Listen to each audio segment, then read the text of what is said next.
You have a much more interesting background than I do. I'm just sitting in my office. That's okay. I think people expect me to have a great background because I do it all the time.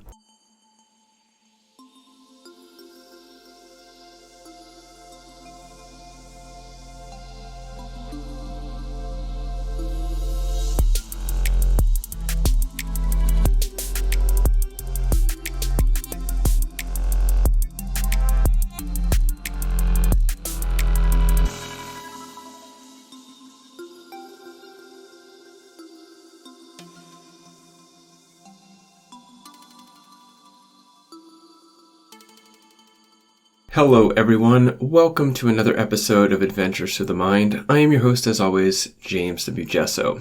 You're joining me here in the morning, drinking my morning coffee in my favorite mug, if you can see that on YouTube, and feeling excited to bring you this second episode with Patrick Kroupa. Patrick Krupa, also known as Lord Digital, is an American writer, hacker, and activist. Krupa was a member of the legendary Legion of Doom and Cult of the Dead Cow hacker groups, and he founded Mindbox in 1991. He was a heroin addict from age 14 to 30 and got clean through the use of the hallucinogenic drug Ibogaine. Patrick was on the show a few episodes back, and the context of that was him and I were doing an interview, but then something went wrong with the video, and so we ended up just chatting, and I happened to record it, and it went really well, so I released it, and we talked about biohacking and BBC 147, and it was a very fun exploration. And I had suggested to you at that time that I would have Patrick back on for another episode that really officially explored what he was doing. And this episode goes deep into Patrick's story of the culture of heroin in New York City in the 90s and his journey through and into that culture, and ultimately to discovering Ibogaine and becoming one of the first people in New York to take Ibogaine for this purpose, and one of the first people to microdose Ibogaine and have his name on a research paper that he helped develop around microdosing Ibogaine long before microdosing was well known in the current sphere. We're talking back in the 90s. This episode's a little tongue-in-cheek with the vaping, so I hope that you enjoy that. I felt a little, like when I watched it again, I kind of felt a bit awkward about how I conducted myself, but I'm just going to leave it and let you enjoy me looking awkward and feeling silly and having some fun with Patrick as we talk about a dark and curious topic. Before we get into the show, though, just a couple quick notes. The first one is that although I've mentioned it on the podcast before, I'm going to mention it again as I'm leaning into it more and more, which is that I have started an integration coaching program for people who are struggling with making sense of their psychedelic experiences, and have been putting a lot of time and a lot of effort into building a skill set that I think will be very helpful for a lot of people and has been really helpful for a lot of people already. So if you are struggling in that sense and you're looking for somebody to help guide you through it, then please reach out. I'll leave a link in the description to this episode. The other announcement is that this podcast is brought to you by listeners like yourself, through Patreon and through one-time PayPal donations. The Patreon people who are supporting me are the ones whose names are listed in the upper corner of this video on YouTube and written in the description to this episode. Without the support of my patrons and without the support of donations, I would not be able to continue to do this. And I've hit a point just recently where the support and the patronage and the donations has been helping me, break even on the costs of putting my time into this work. And that was a really, really exciting moment. And I'm really looking forward to building from there and eventually getting to a point where I would be able to start to hire an assistant or hire a video editor so that the content can continue to come out more regularly while I can further invest in a larger dynamic of things for you to enjoy here through Adventures Through the Mind. So if you would like to support the show via Patreon or leaving me a one-time PayPal donation, you can do so by heading to jameswjesso.com/support, or you could do direct links to a PayPal donation page Sorry, like I said, it's first thing in the morning. Or you can head to the direct Patreon link. All of that is contained in the description to this episode. Finally, another way that you could support is to buy some merch. Right now, the only merch that is available at the time that this podcast releases is some limited edition blotter art, which I think is pretty great. Go check it out.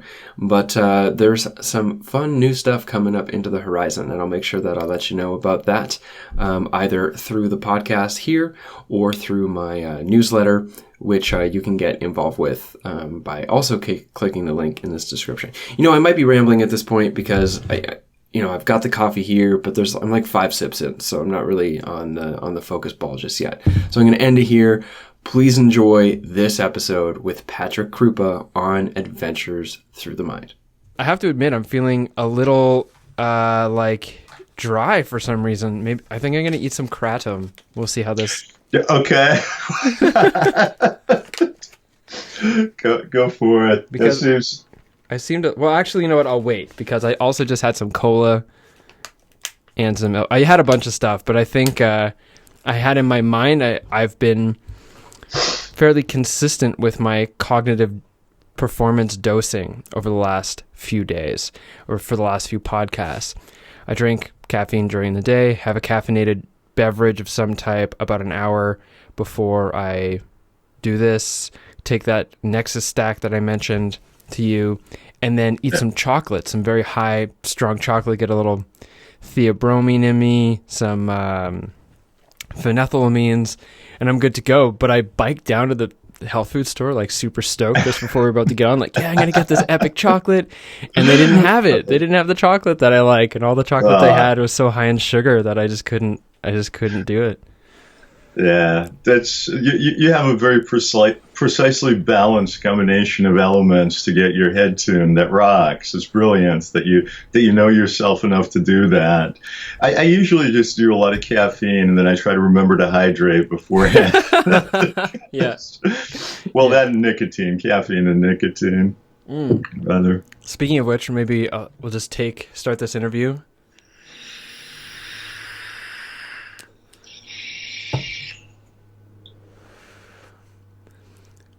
All right, this current interview has not been sponsored by Vape Nation, but hashtag Vape Nation.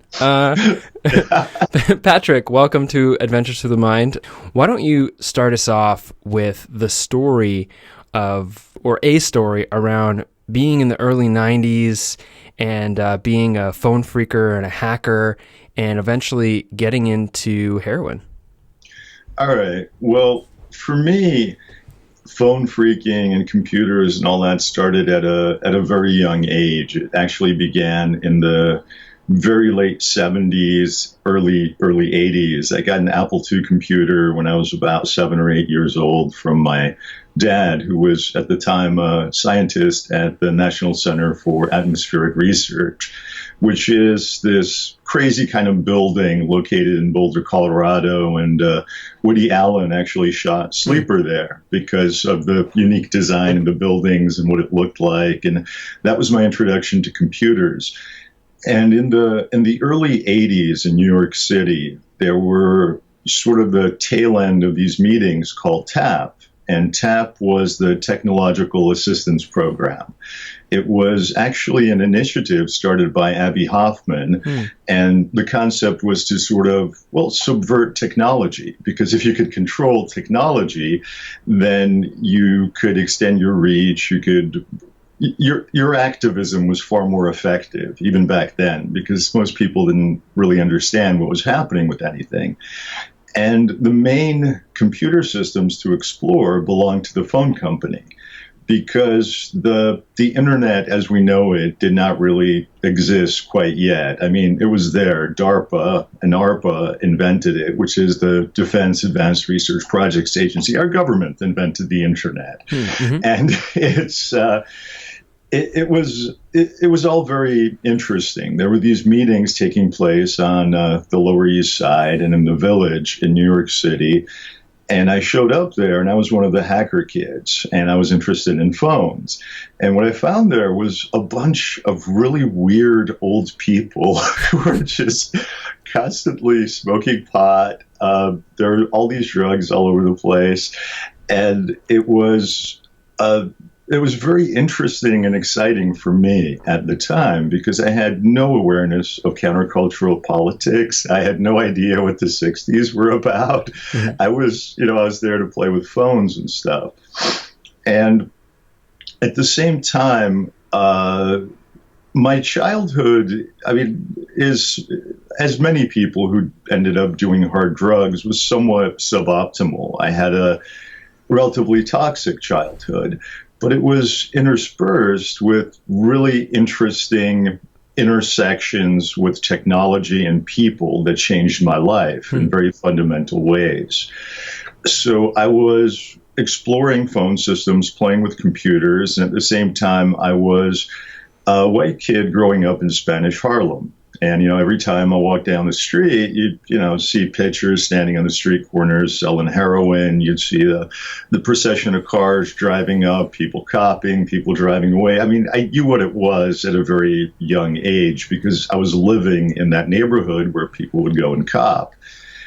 And what happened for me at age 14, I was hanging out with my best friend, and he had a uncle that we used to call Uncle Traveling Matt.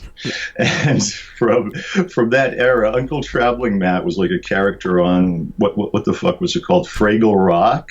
He was like an adventurer who would go. He was a Muppet. He would go off and explore and come back. But our version of Uncle Traveling Matt was his mom's brother, and his career was getting hit by cars.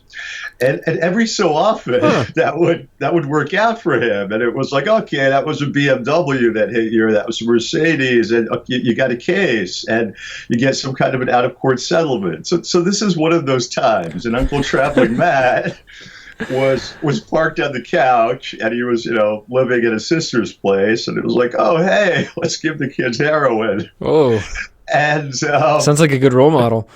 He was delightful. I have no idea what became of him, but I very vividly remember that moment. It's like my friend did a little bump off a bag of dope, and he got really sick, and he experienced nausea, and then he threw up. And I did a little bump, and I felt great. And I did another one, and I ended up doing pretty much the whole bag. I mean, snorting it at the time, and it was, I remember what this is like. This is what it feels like not to hurt. This is what it feels like when everything is okay, everything is perfect, and just that feeling I had always hoped some drug would give me. All of it lives in that bag. I mean, who would fucking have thought that? I mean, suddenly it makes sense. Why are all these people driving up here to buy this shit? That's why, because it works. And that was my introduction to heroin. That reminds me of, I think it was Charlie Parker that said that heroin turns all your problems into one problem, which is just exactly getting right. more heroin. Yes, that's very true. I spent years chipping. I mean, chipping means that, people do their weekend warrior thing. And it's like, okay, I'm going to go get really drunk this weekend and do whatever. And, my weekends were, I like to do dope, which means heroin, not cannabis. Right. And then coke eventually entered the picture. But mostly my thing was heroin. And I kept that going for years. I mean, I would buy a bundle, which is like 10 bags, throw it in the back of my dresser, and, it would take me, a month to go through that. I did not become addicted immediately. Heroin is often depicted as like demonic possession. Once you do it once, you immediately fall into this black pit and you will never escape. And that's not really true. It's a gradual process where you build your relationship with it. Mm-hmm. And it's not, it's the relationship, like you said, isn't a demonic possession right off the bat.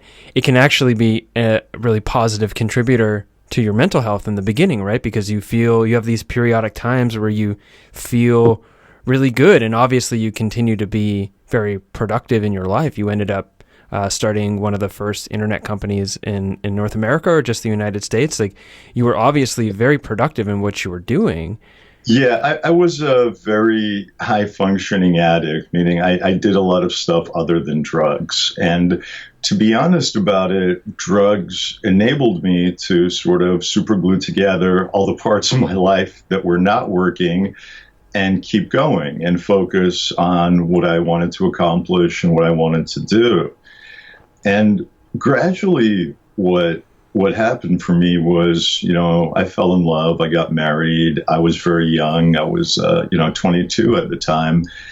And my wife, my ex-wife, went from being just very intense and vivid and exciting to experiencing, psychotic breaks that were eventually diagnosed as being schizophrenic. And,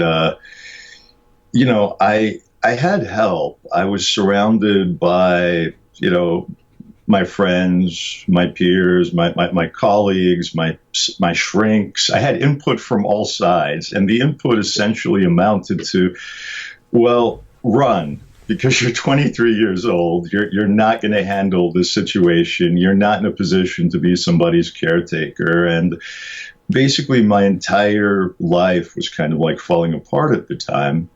And heroin was the one thing that held everything together and made it possible to keep going.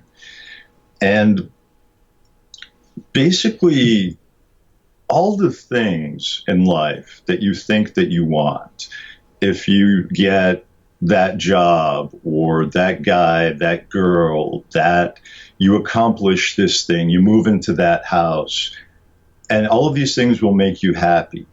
These are all illusions, because the only thing you really like is dopamine and serotonin. Heroin is very effective at teaching you that.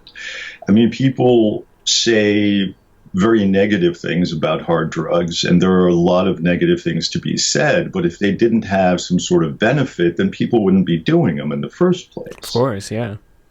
And heroin is basically the left-hand path of tantra. You do heroin, and I want nothing. I need nothing. I am nothing. I have exited the cycle altogether. I am content. I am completely aware, and nothing touches me. And that's a really beautiful state to be in. It's freedom, but it's freedom within slavery, because, as you pointed out a little bit earlier, there's still that one thing that you need all the time, which is right. And the longer you have it, the more important it is that you get it, and the greater risks you'll take in harm to yourself, to your community, to whatever, to make sure you can keep getting it. I say you, I mean proverbial you. I don't know your exact story, but. Yeah, I mean, essentially, with that whole war on drugs things, there have been many quality control issues. So you're basically buying bags of something off of some guy who's fucked up enough to be standing on a street corner at 2 or 3 in the morning, and then you're taking those bags and you're injecting them into your veins, which is a pretty good definition of being suicidal. It's not very smart to do that. At the very least, self-destructive or highly self-destructive.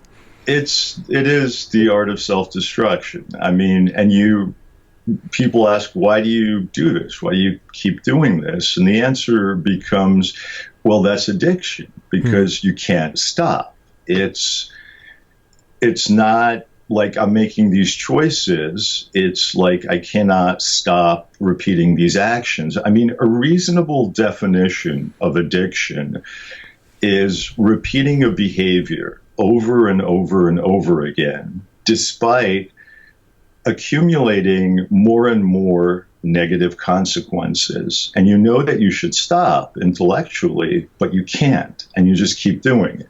Mm-hmm. And that was my relationship with heroin. And at the time I was doing it during the 90s, I mean, it's very different than right now. Right, like there was a time, I mean, there's been multiple phases of this, but during the 90s, there was a counterculture where doing heroin was the cool, hip thing to be doing. Like all the hipsters were on heroin kind of thing. Is that right? Essentially, that is true. That was grunge. That was music. That was culture. The counterculture. It was an entire movement predicated on heroin use. And I remember like people asking questions at that point in time, like, is this cool? Is this something? It's not. It's just something that you're on in the space that you inhabit and you can't get out of it. And I remember one of the funniest things was this person asking me, like, I think Armani had just come out with their $500 pair of pre-shredded dirty jeans, which looked like blood stains on them because it was becoming fashionable. And it was like, why did everyone decide that this is cool? The answer is nobody decided that. People just didn't change their clothes or take showers because they were strung out. They were too busy to bother. And why the long flannel shirts and the sleeves? Well, it's to hide your track marks because they're visible. And it was interesting because it took me to a lot of different places I would not have gone if I had not been doing heroin. I mean, the Lower East Side was very magical during the late 80s and early 90s. And all these places have become memories. I mean, we were going through there about a week or two ago shooting a film, and it's like nothing is left. Everything has been gentrified. The spot on 2nd Street in Alphabet City between Avenues A and B was called the Garage. And I spent literally years of my life in shooting galleries, like right across from that. And that's like where G.G. Allen had his very last gig. And then he walked across the street to a shooting gallery and he OD'd. And just to be clear for the listeners who aren't suave on the lingo, shooting gallery is where people go to shoot heroin. Or do drugs. They're basically somebody's apartment, and that apartment has devolved into a space for people to do drugs for one reason or another. And Alphabet City was completely packed with those places. And essentially, I kept all of my realities compartmentalized successfully for years of time, which is hard to do. And ultimately, I mean, everything started to fall apart as the years passed. And my problem became, well, how do I ever get off this shit? Well, before we go there, I want to tie together some timeline progression here, or congeal or distill some timeline progression, which is, so what did you call it? Shifting, stilting, the weekend warrior? There was a term that you used. Yeah, the weekend warrior thing, where I mean, people would do alcohol or whatever. It's chipping. Chipping. Okay, so you mostly had a fairly, well, dare I say it, responsible relationship with heroin for some time, and then at some point you're 23. Your relationship with your wife is falling apart because of her severe mental illness. You're told by everyone that you care about to GTFO. And so at what point did you go from, oh, I'm using heroin on the weekends, to whatever the situation you were in, IV use, injecting it directly into the vein?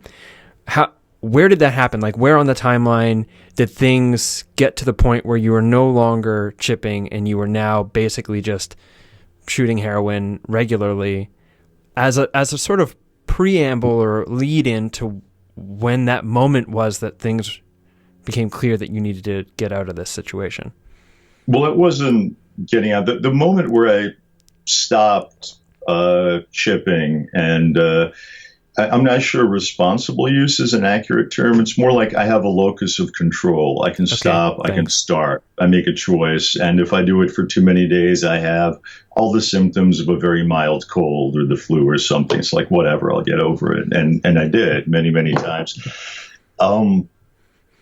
Eventually, when everything became everyday use, was on Christmas Eve, actually. My ex-wife was testing the boundaries of reality and decided that she could fly, and tried to go out of a balcony window, and we were on the 6th floor, and she made it through the glass, and there was a balcony there which stopped her. Then I went out and grabbed her, and I spent Christmas Eve into Christmas, sitting in an ER, basically, endlessly, and it's just I'm completely fucked. My life is falling apart. But my career is going great. I mean, everything that I ever wanted in my life is in the process of coming true. And that wasn't part of a big plan. We were just the right people in the right place at the right time. We were the very first ISP in New York City and the third in North America. Mm-hmm.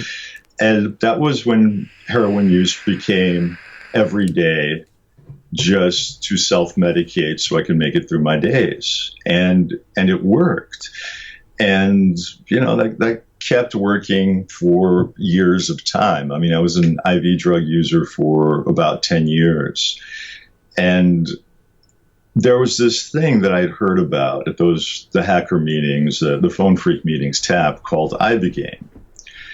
And Ibogaine was always like, I was experimenting with different psychedelics, and I was experimenting with hard drugs.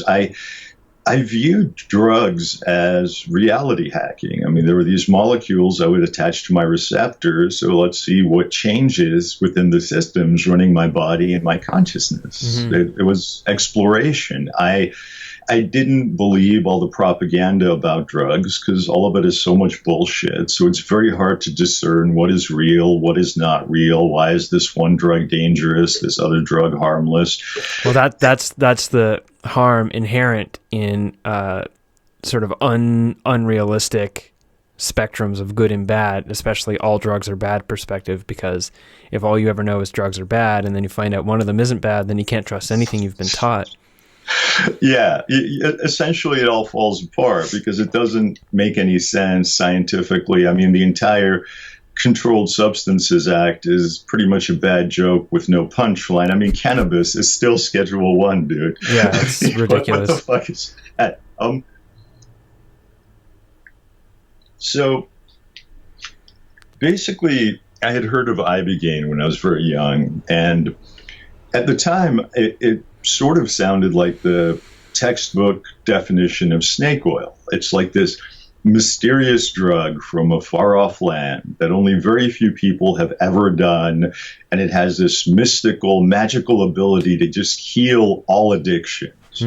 It's like, okay, sure, of course it does. I mean, I didn't believe that. I thought it was a bunch of bullshit, and I was never able to source it at the time. It was very rare. But what happened in one of those shooting galleries on 2nd Street between A and B was I was hanging out with this guy named Fred Got Better, who had a really cool name, but he never did get better. But he would be sitting there, and we both had very heavy habits, which means you're throwing 5, 6, 7, 8 bags in the cooker all at once, and you're taking a shot where you're shooting up speedballs, and he would be a complete wreck. And speedballs are what exactly? Speedballs are mixing together heroin and cocaine. Got it. And I would not recommend doing speedballs. Well, isn't that's the combination that almost got was it Uma Thurman killed in Pulp Fiction? That like iconic scene where he has to like jab the adrenaline into her heart.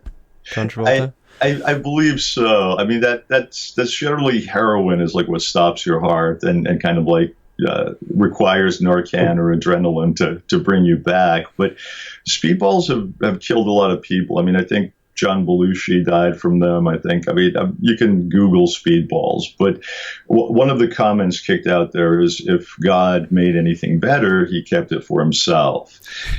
And it's really kind of an extraordinary feeling because when you shoot coke, it becomes, or methamphetamine, it becomes like a completely different drug than when you snort it.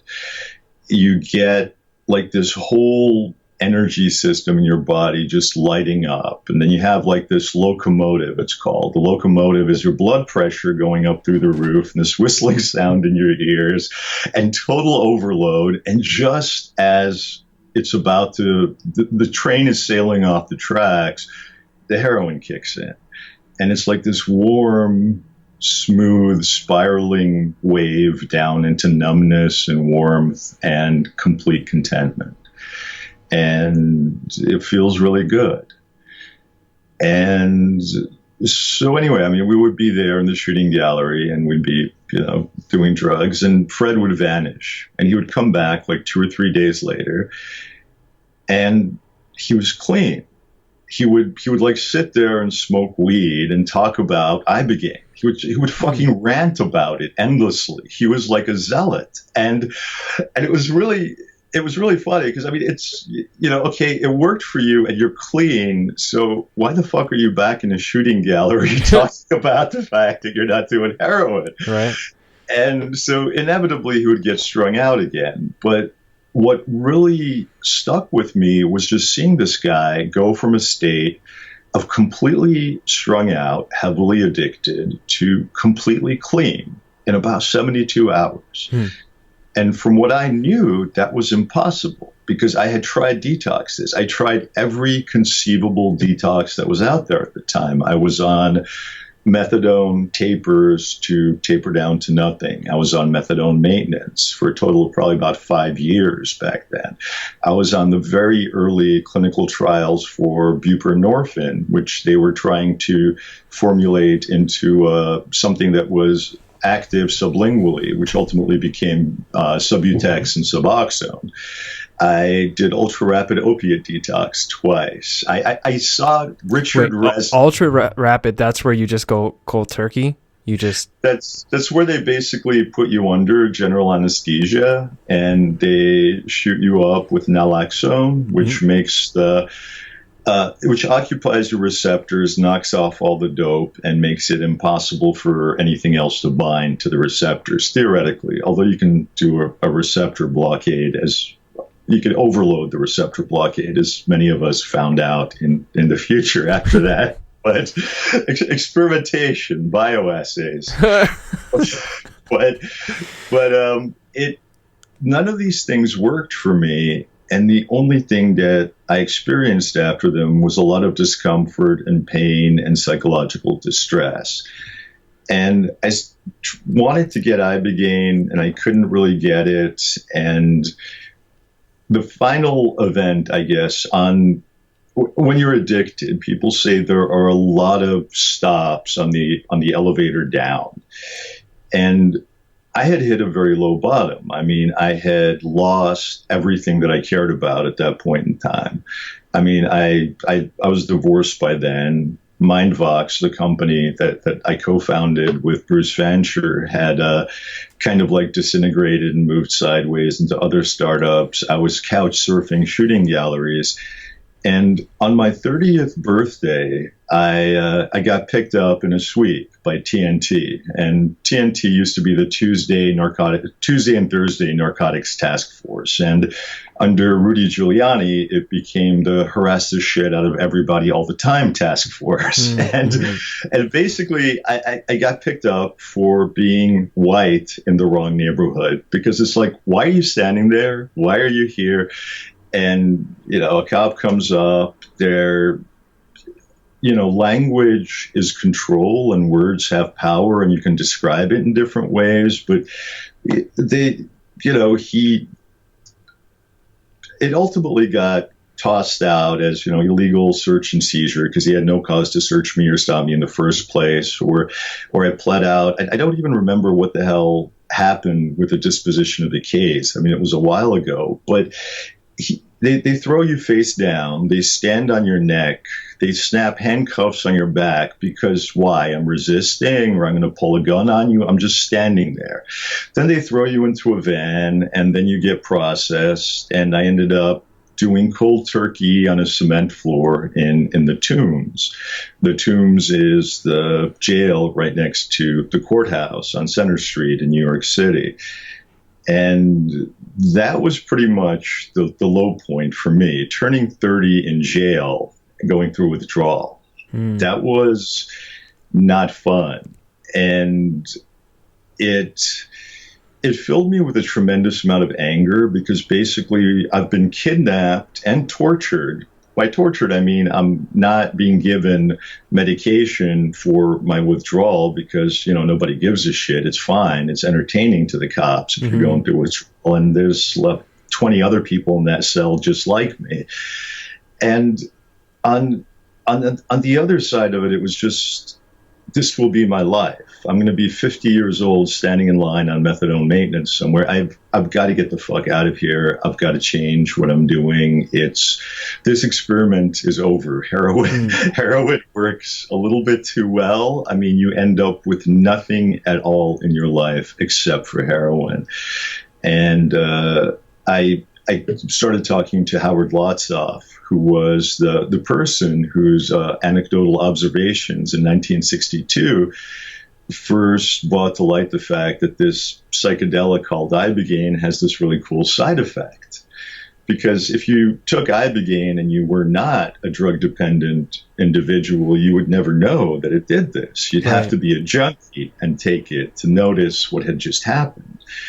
And I wanted to get treatment with him in Panama. He had a hospital set up there, and this was like in the 90s. But he was no longer able to give treatments at the time. He was facing a lot of his own health issues, and it was just becoming untenable. And then this guy named Bob Sisko, who's another individual who worked with, he's like generation one of the people working with Ibogaine, turned me on to Dr. Deborah Mash, who is a neuroscientist at the University of Miami Medical School.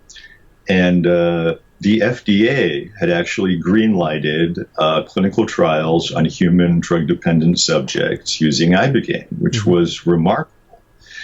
And, of course, then NIDA turned around and refused to fund any of it. So you basically have clinical trials that the FDA has approved, but there's no money to do anything. So her answer was to set up a offshore treatment center. It was the very first medically supervised Ibogaine treatment center in the world. It was in the West Indies on the island of St. Kitts. And I made arrangements to fly down there and do Ibogaine.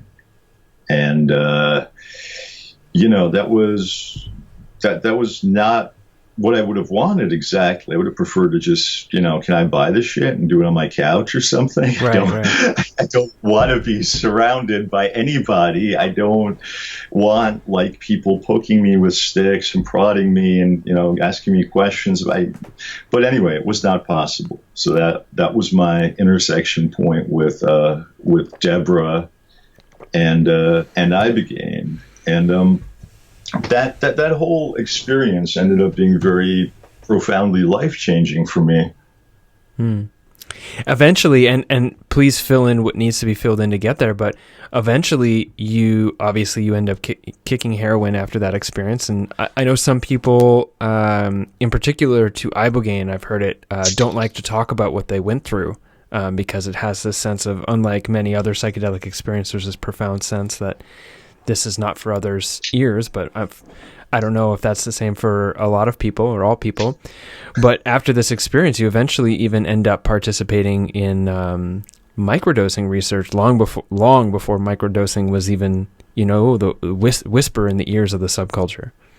Yeah, everything was in the Stone Ages when we started working with this. I basically did Ibogaine and I got rebooted successfully, and it worked out for me. And I have actually written and talked about my journey before, but to sum it all up, I went to hell and I got killed repeatedly. It was a really bad trip. It was not like flowers and sunshine and rainbows and a warm hug. It was trauma and extremely unpleasant and a reflection of how I was living my life and what my headspace was and things that I needed to process. But what was absolutely amazing was I was clean. My habit was gone, and I didn't have like a monkey on my back. I had fucking Godzilla. When before doing Ibogaine, I was on 200 mgs a day of methadone and doing about 2 grams of heroin on top of that. Wow. And it wasn't that dramatic. It's sort of like this mirage that just lifts away. And when you start, you're in pain. I mean, you're experiencing withdrawal, you're hot, you're cold, you're shaking, you're sweating, you're just experiencing pain, and you do the Ibogaine, and very gradually there's like this ball of warmth that starts in your solar plexus, and it kind of moves up your spine, and suddenly all of it is gone, and you're reset before you trip. So you're not like sick or going through withdrawal while you're tripping. The reset occurs within 30 to 45 minutes. So I did Ibogaine. And what I ended up doing for aftercare was going to this Buddhist monastery in Thailand called Wat Pham Krupa, because I had been in so many conventional rehabs. I was just so fucking sick of it. The 12 steps never worked for me. I mean, I did not have resonance with any of that. And if, to pick up an old cliche that they like to recycle, the definition of insanity is doing the same thing over and over and over again and expecting different results. So obviously, this variant of rehab, the 12 steps and the professional aftercare in the U.S., is not working out for me. So let me do something different. Well, before you get there, actually, and maybe it's related, because wasn't the founder of Alcoholics Anonymous, who I think the 12-step program is based on his work, he believed that an essential component to its effectiveness was to give people a mystical type experience on LSD and utilize that relationship to a higher power to be the sort of like current that carries you through the 12 steps and into a clean life.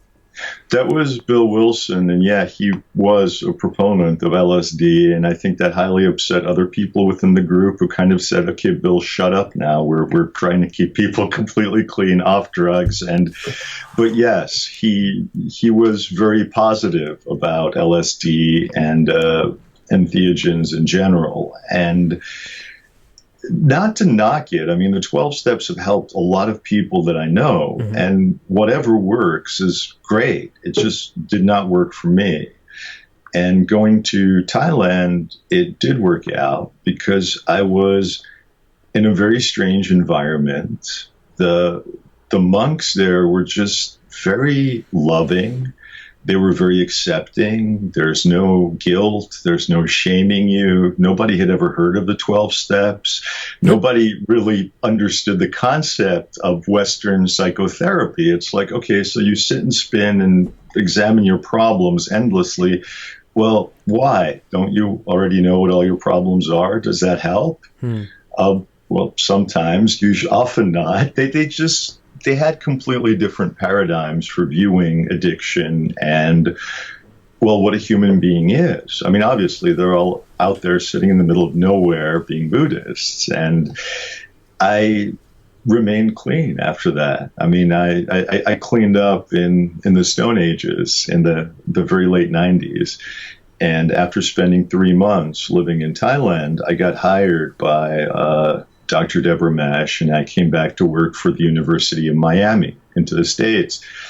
And half my funding was from the Ibogaine Research Project, and the other half was from the Department of Neurology.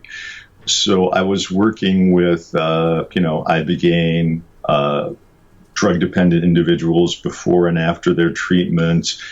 And I was a diener, which is a word that literally means servant of the dead. I would, go and harvest brains or go to the ME's office. You basically get a cranial saw, you cut across the top, pop open the top of people's heads, you disconnect their eyes, you cut open the dura, and out pops the greatest supercomputer that has ever been invented so far.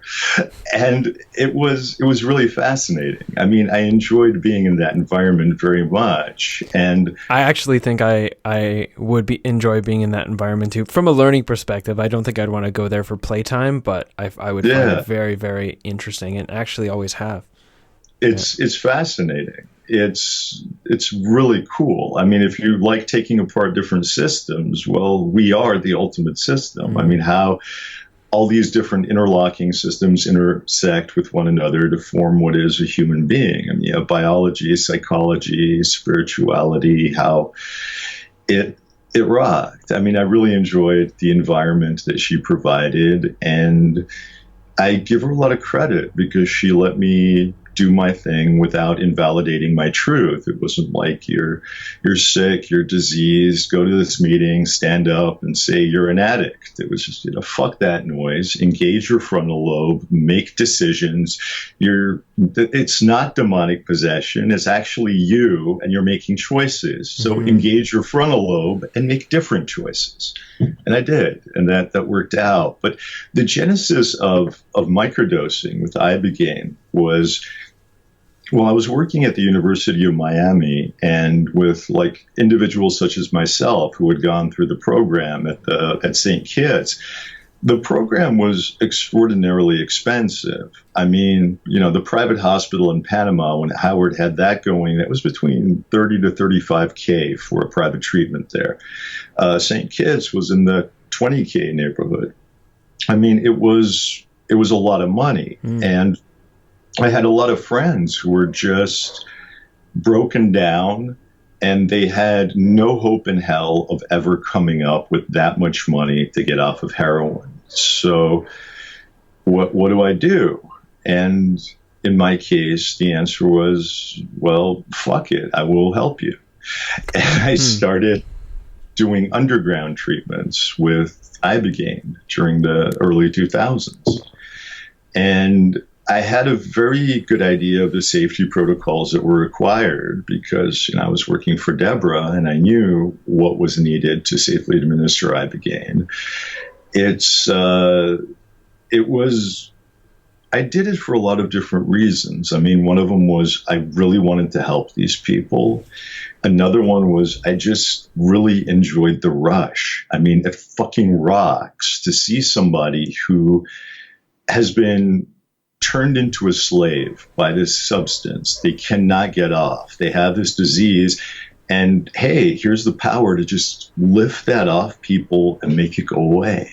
It's like casting out demons. It was very, very, it was beautiful. And I started working with people in the underground. And there were many people like me. Well, many, I mean, a dozen probably across the years. And that number has only grown as time has gone by. And by like you mean underground therapists, like former addicts turn like basic facilitators for other addicts to get off heroin.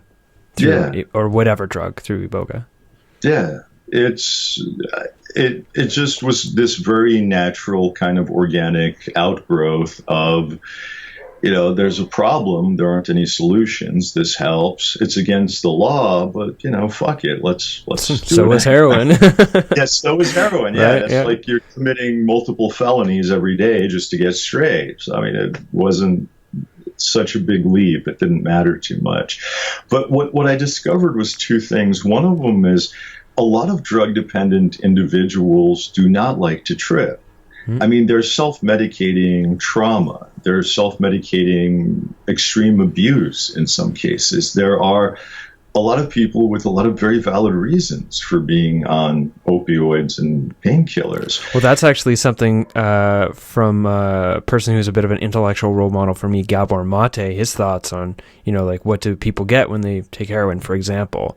And it's like escape from pain, pleasure, whatever, a bunch of things that if you were to be like, hey, what's wrong with these things? You'd probably say, well, there's nothing wrong with those things. So the question, he says, the question is not why the addiction, it's why the pain. That would be exactly correct. You have to process the pain, like where it's coming from, why are you in this state? And by processing, I mean, you have to accept it, acknowledge it, and release it.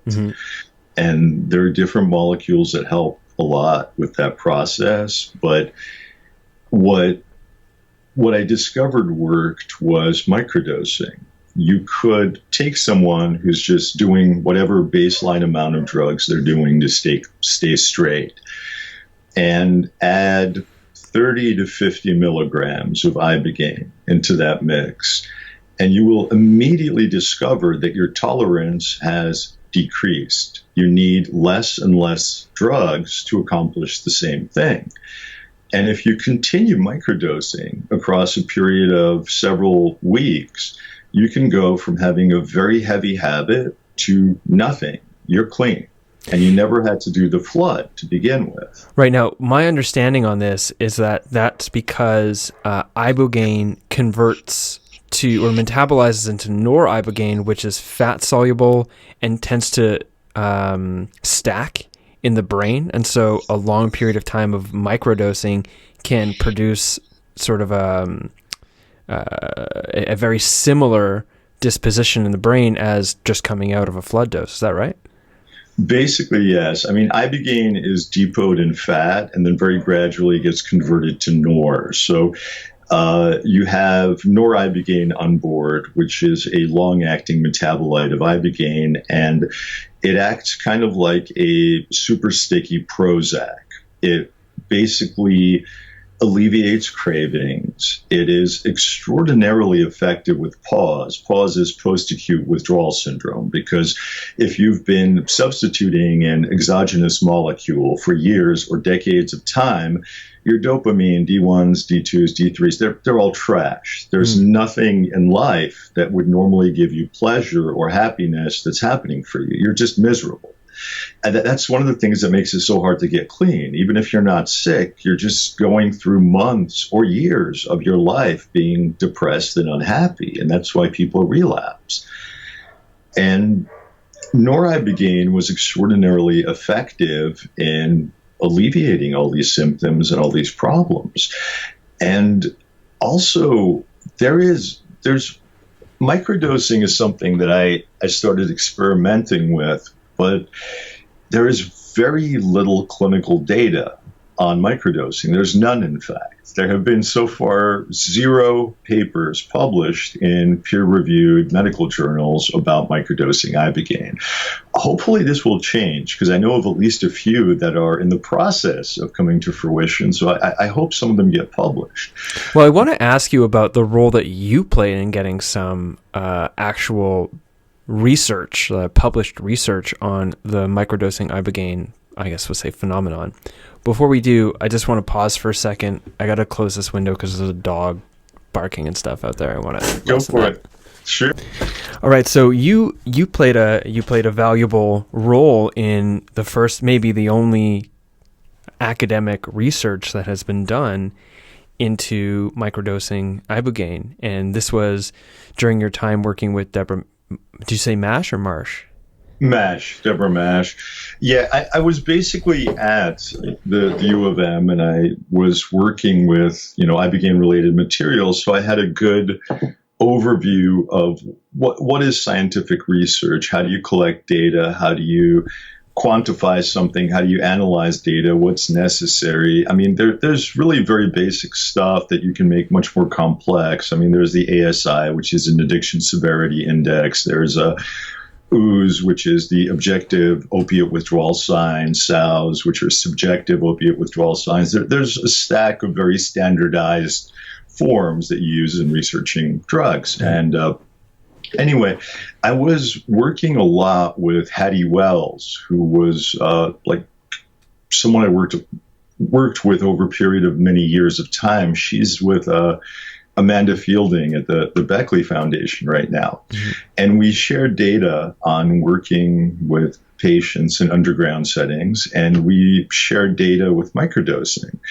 And I was communicating a lot with Rick Doblin at the time, because Rick, I just have a tremendous amount of love and respect for Rick Doblin and what he has accomplished. I mean, what he's done with MDMA is nothing short of miraculous. I mean, Agreed. Yeah. Phase 3 clinical trials, dude. I mean, that Rick, you fucking rock, man. Here, Rick.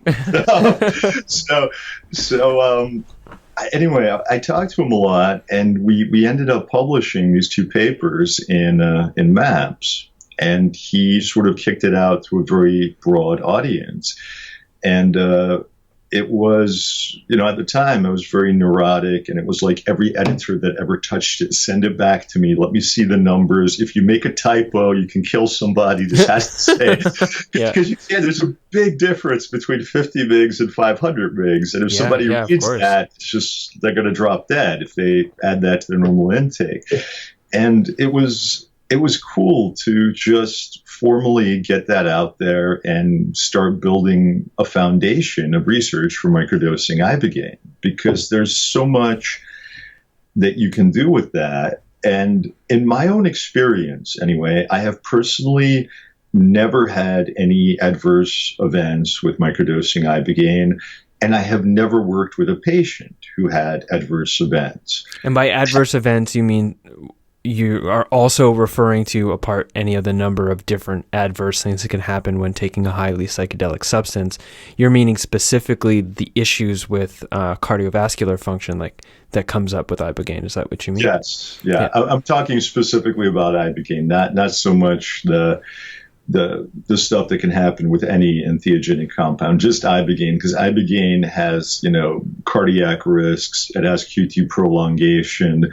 Even if you're just going to microdose, it is a good idea to test that you're getting EKG, make sure that your heart is okay, get a liver panel. You need roughly, to break it down, 1/3 to 1/2 of your liver still going. I mean, if you have hep C and your viral load is very high, get it under control first and then do Ibogaine.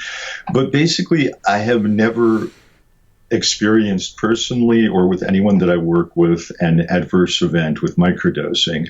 But that's not to say it isn't possible. I have heard other individuals state that it has happened with patients, and they're people I have a lot of respect for, so I don't think they're just wrong or making shit up. It could be a very valid point, because the Ibogaine is building up in your body. You're doing it in very small doses, but gradually it's building up to a higher and higher peak. So, be careful, use your best possible judgment. And at the end of the day, for me, working with Ibogaine at that point in time, it was harm reduction and benefit maximization, because who are the people I'm working with? They're not well off financially. They're not necessarily very healthy. They're people who are dying and unable to get out of their drug dependence issues. It's killing them. And so, okay, let's try this thing. And for many people, it produced long-term, very positive results.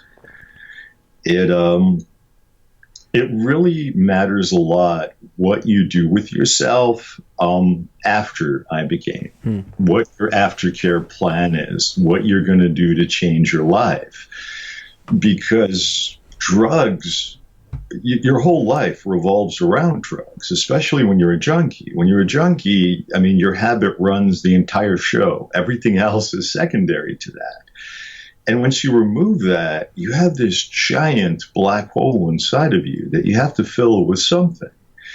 So fill it with positive things. Go to the gym, read something, try to get individualized support. If you can connect with a therapist who you feel you can talk to, who understands you, get group support. Have friends to talk with who are in the same position that you're in, so that you can basically just share where you're at and feel like you're part of a tribe, as opposed to feeling isolated and all by yourself somewhere, which is not good, because isolation and addiction, those go hand in hand. It's like you're removing yourself from all society, and that's not going to help you feel good about yourself or anything.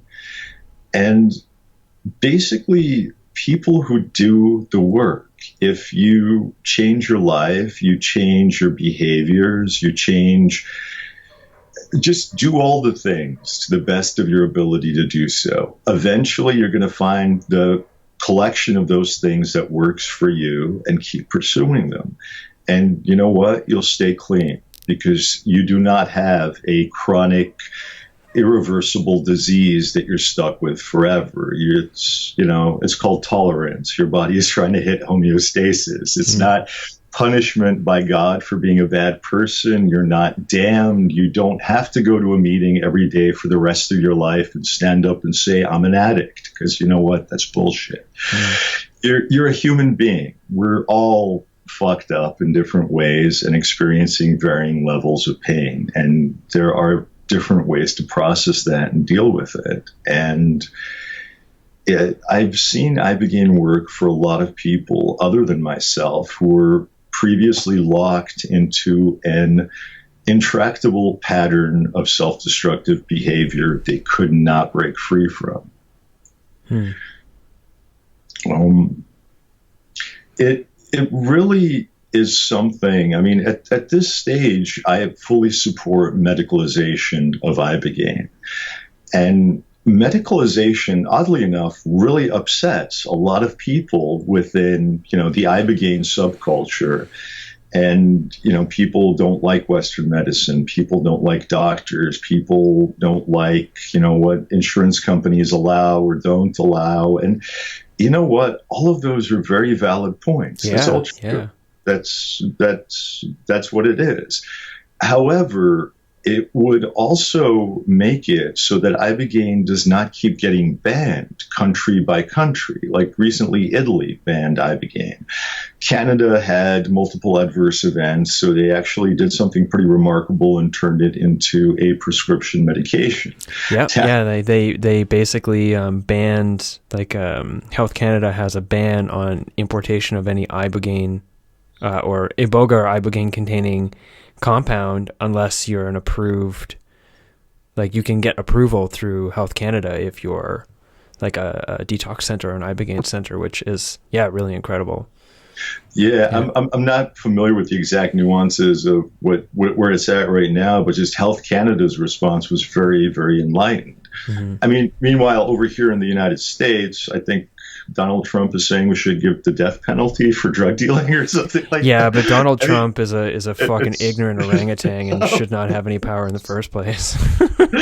It's a dramatically different approach to how to treat human beings. But the whole point is my background was the 90s. Being a junkie was this very small group of individuals. Where we're at right now in 2018 is the biggest drug epidemic in the history of America. And what caused this are the biggest drug dealers on earth, Big Pharma.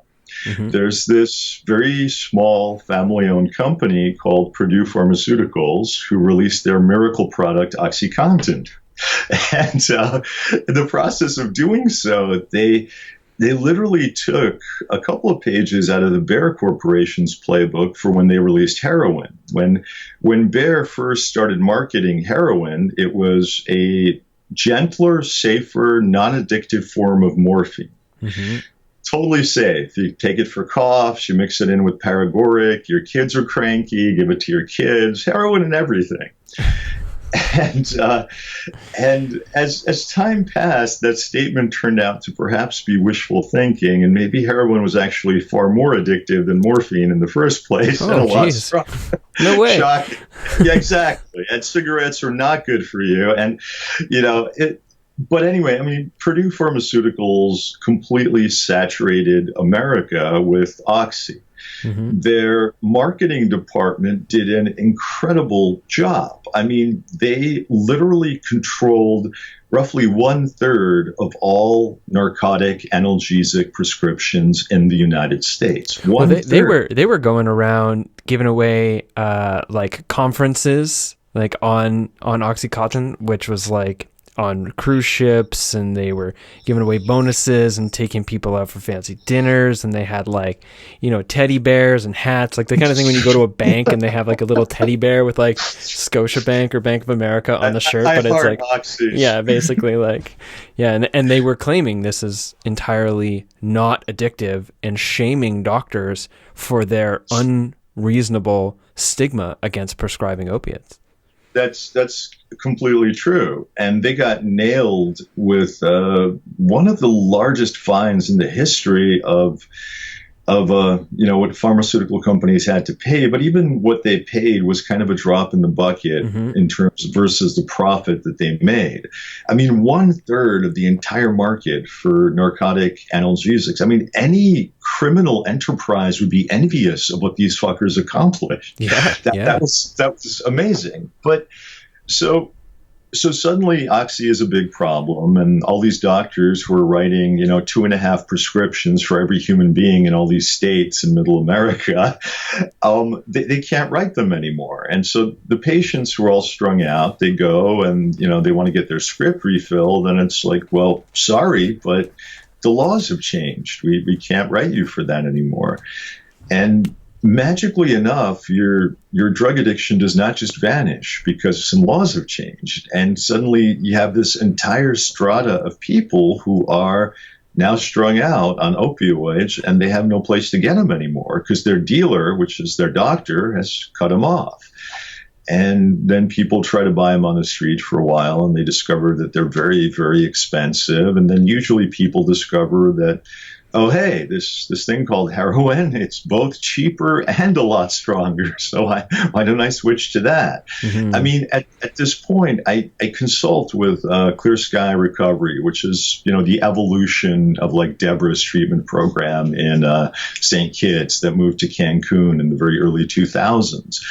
And the vast majority of patients that we work with, they did not start with heroin. The vast majority their stories are, well, my doctor gave me the script, and then the rest of this series of events followed. I fell at work and I had back pain, and fast forward 10 years and I'm on heroin. Yeah. Or fentanyl usually at this point, because it's very hard to even buy heroin because fentanyl is a lot cheaper. Yeah. Well, that is actually a whole other massive issue to unpack. Let's try to bring it all together for some concluding thoughts here around Iboga. You just mentioned that you are consulting for Clear Sky Recovery and that you're in support of the medicalization of Ibogaine treatment. Yeah. I'm not exactly sure where we could tie it all together, but maybe you could offer me just some concluding thoughts on where you're at now with Ibogaine and with your past with heroin. I guess here it is. Here's the question. So we're here. You're now consulting for Clear Sky Recovery. You are free of your heroin addiction. You still have a beautiful relationship to nicotine, clearly, as I do as well. I do. Yeah. But sorry, this has been the vaping podcast. Yes, yeah, not sponsored by Vape Nation, but Vape Nation. But Vape Nation. But yeah, so this is the question: is when you look back now, and do you regret the choices that you made that brought you into becoming a heroin addict and all the struggles that you faced in that? That has a very simple question, and it is, I do not. I feel that all experience is sacred. We all incarnated to experience something because we felt that we needed that. I have had an interesting collection of lives. I have survived all of them. And it's like when I'm 70 or 80 or however old and I'm going to die, what are you going to look back on your life and regret? It's like, gee, I wish I sat in an office for 30 years more staring at a monitor. No, you're going to regret all the crazy shit that you did not do while you were still alive. I have enjoyed my lives very much, and I am very grateful to have survived them because statistically speaking, the odds are against you. I have a lot of friends who are not here anymore. I have it's a strange feeling sometimes, just like, I never thought I'd make it to 18, then I never thought I'd make it to 21. Next year I'm going to be 50. That's half a century that it's interesting. But no, I don't have regrets. I have a lot of gratitude, and to however you choose to define God, whatever that means to you, it's a beautiful thing to be connected with that and be part of the multiverse and to just know that everything is all right.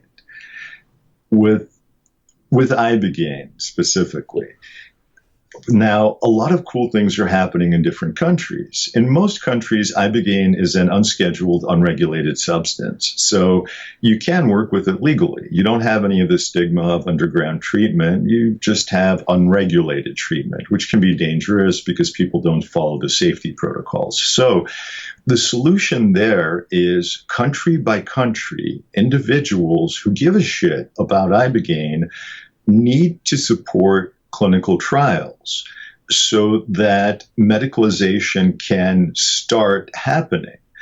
And however tangled up the red tape and bureaucracy might be for each individual country, start the process of moving Ibogaine through those regulatory channels so that it can become a prescription medication. And you know what? If you're against that, if you're against the whole paradigm of medicalization, well, why the fuck are you worried about it? It's not like the underground will magically go away. It's always going to be there. The underground doesn't give a shit what the law is. It's just going to do it anyway. So they can easily coexist. Now, within the United States, I mean, Maryland just very recently introduced a bill where they want to do experimental Ibogaine treatments and offer it to patients within the U.S., and it's why? Because we're in the largest opioid epidemic in history and nothing works.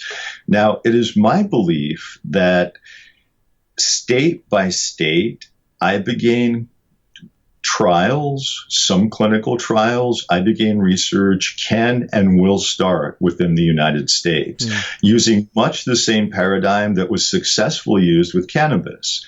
I mean, you can legally smoke weed in more than half of the U.S. at this point, either because it's flat out legal recreationally or medical marijuana, yet it's still a Schedule I substance.